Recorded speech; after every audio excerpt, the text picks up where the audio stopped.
So here we're coming up to the entrance.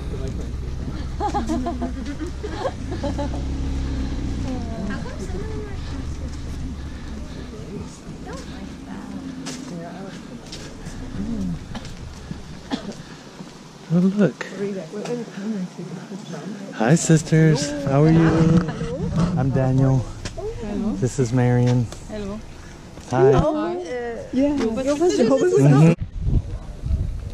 The so-called Lagerstrasse, Camp Street, was the road leading into the concentration camp. All prisoners were herded into the camp along this street, and it was on this street that many marched toward their work assignment and back every day using the last of their strength. Here, Brother Eric Frost's famous song originated, a song that keeps on encouraging and strengthening brothers and sisters to this day. While marching, my mind went back and forth, and gradually a melody formed. In the mornings, when we were marching through the streets of Oranienburg, we already felt worn out. When one started humming that melody, the entire labor group trembled with excitement. We had to control ourselves to not break out loud singing. This is from Brother Frost. Okay, this is Tower A. This is where camp life began for the prisoners. The gates with the inscription Arbeit macht frei, work sets you free, was the entrance to a life of cruelty, hardships, and ultimate deprivation of freedom.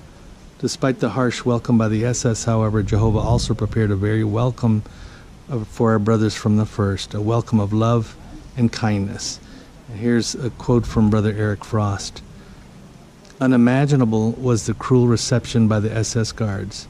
Unimaginable, too, was my joy when greeted by 280 witnesses, all proved and strengthened through similar hard trials.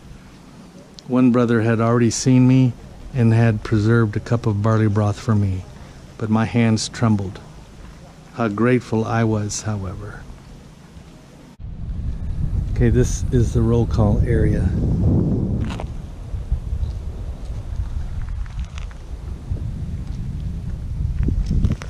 And here's the entrance right behind us.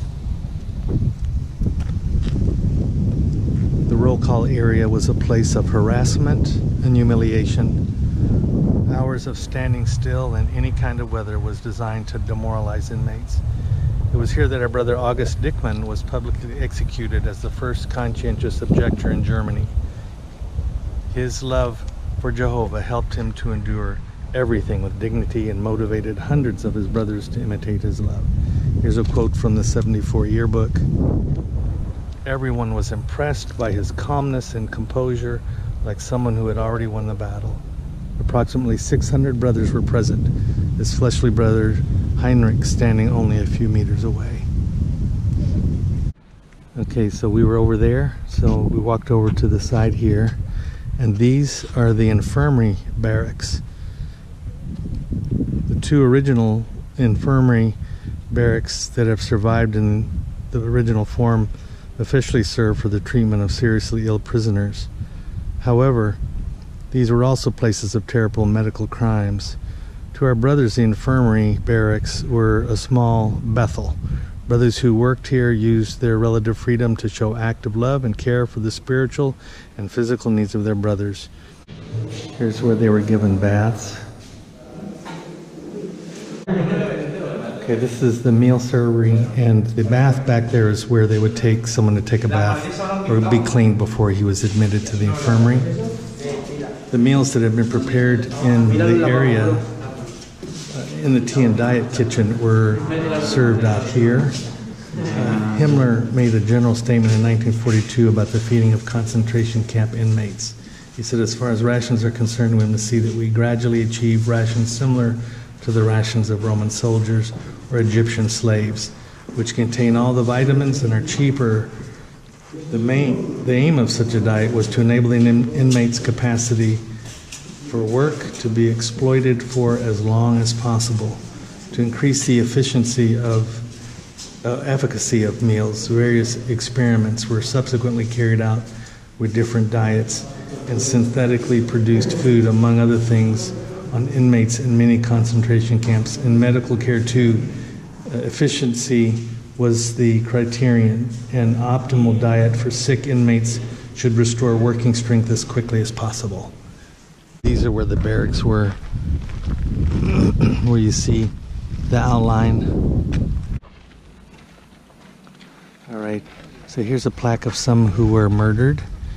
And right here, you see Brother August Dickman, who was the first conscientious objector that was murdered during the war. So here's this picture, and this describes his arrest and how he was finally executed. And then here's a picture of a plaque that was erected, a memorial stone in the Sachsenhausen Memorial and Museum in 1999. This is the execution pit. So over there, over the wall, is the main part of the concentration camp. So people were put here, and I think they shot them against those walls there. Those were and then down there I think is where they hung people.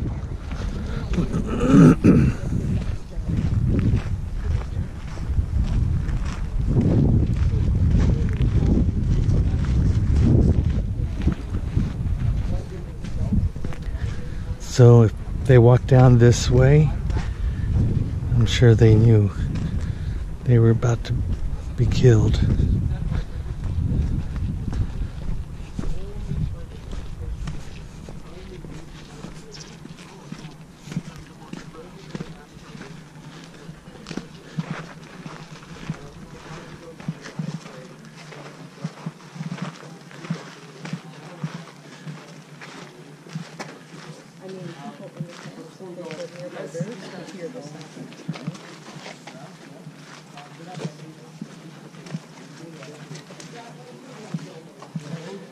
Yeah, there's the hooks where they would hang them from, up there.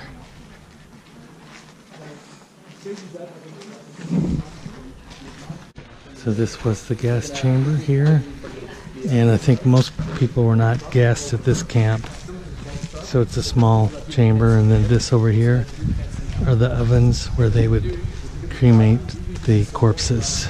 You can get an idea of the immensity of this camp. So over there was the infirmary barracks, and after we pass this wall, this must be a monument when the camp was liberated. Okay, yeah, so you can see, and that White House over there was where people came in. One of the displays shows the uniform and the different colored triangles there, or patches. And here's an explanation of the purple triangle. It was worn by Emil Hartmann, a Jehovah's Witness. Many Jehovah's Witnesses refused for religious reasons to give the Nazi salute or perform military service, and were imprisoned in concentration camps. The SS marked these prisoners, whom they termed Bible students, with the purple triangle. Emil Hartmann was arrested in Königsberg, now Kaliningrad, in December 1945, and was held in Sachsenhausen until 1945.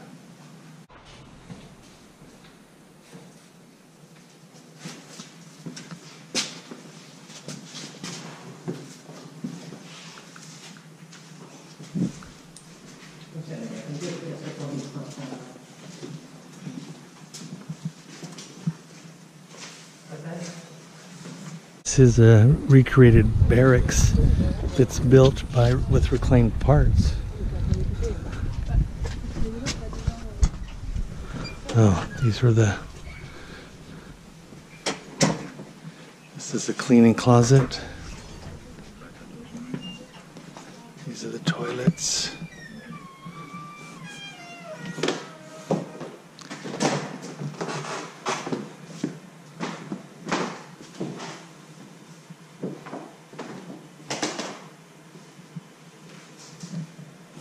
Guess they would eat here.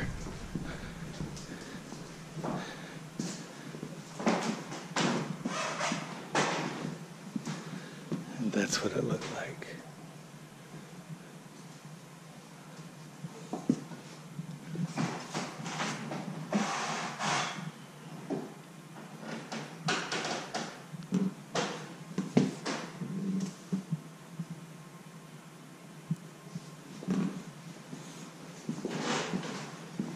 Go to the other side.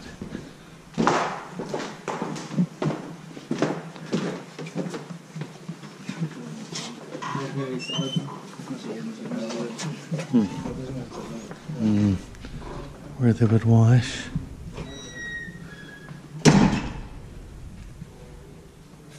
400 men would be in a barracks like this one. 8 to 10 people standing at these two basins. Only cold water.